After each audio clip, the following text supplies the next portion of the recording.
There's nothing in the wine. If it's not in the wine, it must be in the yard.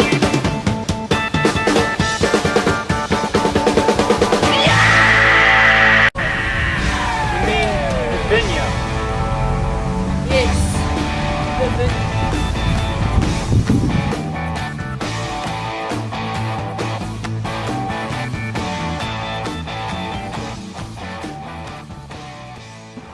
The problem with vineyards is that they require space, and space, as you know, is limited.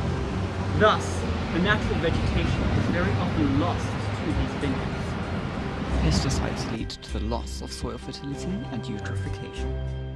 And also, it kills. Up to 70% of a winery's total water intake is destined to become wastewater. This wastewater is often inappropriately treated and disposed of.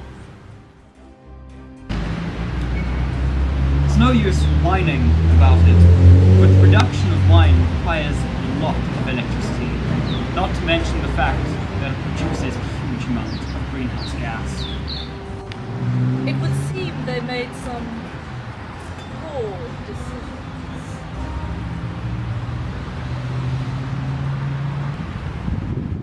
Well, how does one do it right then? Well, it's our job to find out. So we're here today with Shelly from the WWF Conservation Champions Program. Thank you so much for having us.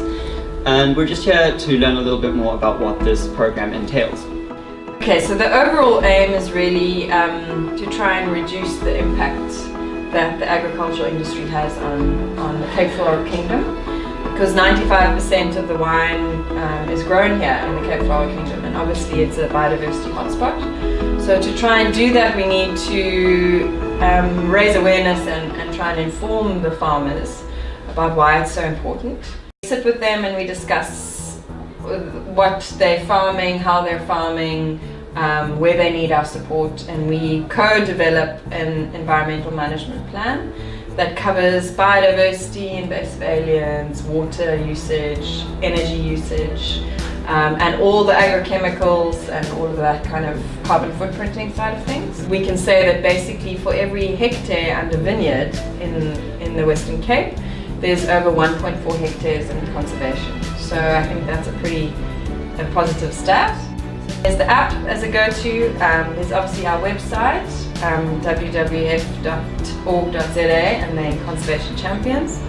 And we've also got a little pocket card. I'll give you guys a few, which is supposed to be kept in your pocket or your wallet. And every time you go to choose some wines, you can have a look at the farms that are listed, and you can read a little bit about what they do. Now that we know that wine farming can be done sustainably, let's go see who's doing it right. Today we're here with Simon Back from Backsburg Wine Farm, and we're just going to ask a couple questions on the WWF Conservation Champions Program. Yeah, so I mean, I think, you know, as a wine industry and as Backsburg, historically, you know, conservation wasn't a big thing, and you know, if there was a choice between, you know, bulldozing some virgin soil in Fynbos and planting a vineyard, we would give like no thought to that, and the bulldozer treatment would happen, and there would be the vineyard. And I think that was fine to a point, but as a family and as a business, we've felt recently, or not recently, in the last 10-15 years, can't operate like that. And so we're trying to find a balance between, I guess, nature and business, and trying to work in a sustainable way, and the WWF program speaks to that. So I mean, some of the core things that the program has tried to work with wineries and farms on is conservation of Fynbos, which is something we've done. We've also got some natural areas on the farm where we allow animals, you know, plant life to do as they please, if I can say that. But other core parts of our sustainability project as a whole involve really looking at our carbon emissions. And in 2005, 2006, Backsburg became the first carbon neutral winery. What that means is we offset our carbon emissions on an annual basis, and that's through primarily a large tree planting program. and we're also trying to make reductions in primarily fuel and electricity usage on an annual basis. Well, it seems we've cracked the case. Not all wine farms are killing sustainability. So, in the wise words of Shelley, Make your choice responsibly.